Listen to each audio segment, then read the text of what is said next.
Assalamu alaikum wa rahmatullahi ta'ala barakatuh. Once again, my esteemed, we come here once again for our daily COVID-19 update.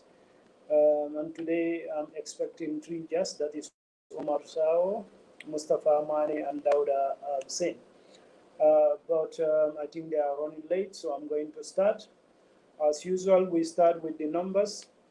And as usual, this program is in English, but in between I will give a summary, every topic, a summary in Mandinka for Mandinka listeners.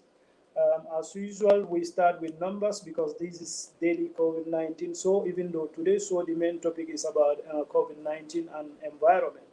You know,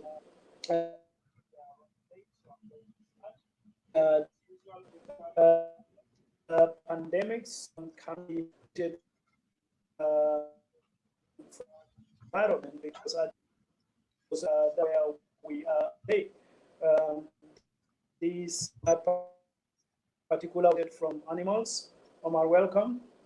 So I'm doing my daily update first. Okay, so first of all, we have since this pandemic started in China, this December 2019, end of last. So far, we have 1,675,005 people got infected with corona, SARS-CoV-2. We have 100,043 deaths so far, and 371,000 people recovered, 866. And right now, 1,200,656 people are carrying the virus. Out of that, 1,151,552 people in mild stage. When they say mild stage, these are that are going about their business. They're not actually bedridden, but they feel coughing, unproductive cough. By that I mean they will not be bringing anything. You feel that these tingling sensation in your throat, coughing, something are going. So the cough is almost uncontrollable, and it could be painful as well, to a small extent. Today, the yield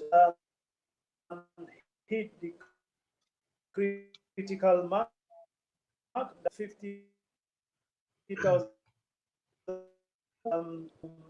critical stage.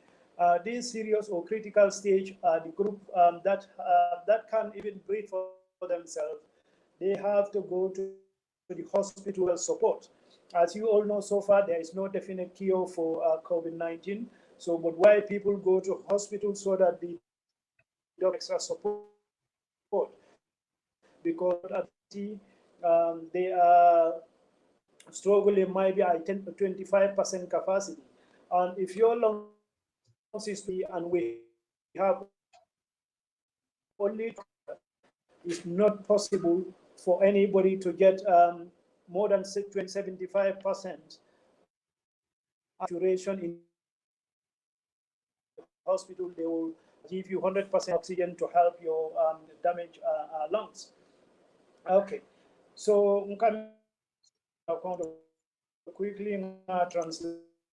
Ñu ko ci kabira commencé Brazil December karo kono kana sign mo million killing mo wuli chemical waro wala du wole yo wol mo keme mo keme na ni tan seni sabol fadale yo mo wuli keme saba mo na li taw waro day taw ani woro wol fa wal jarata kuran yin yo na bodo la momi yalo kanin kuran yin betama kan ra atti balo kono mo million kilo wuli keme fulanin wuli kilin keme woro nin talul nin woro woni kuran betama kan mo wuli mo million kilo ali talul nin kilin ani mo keme lul nin talul nin fula wala kondi condition of dama man serious ka fo mild condition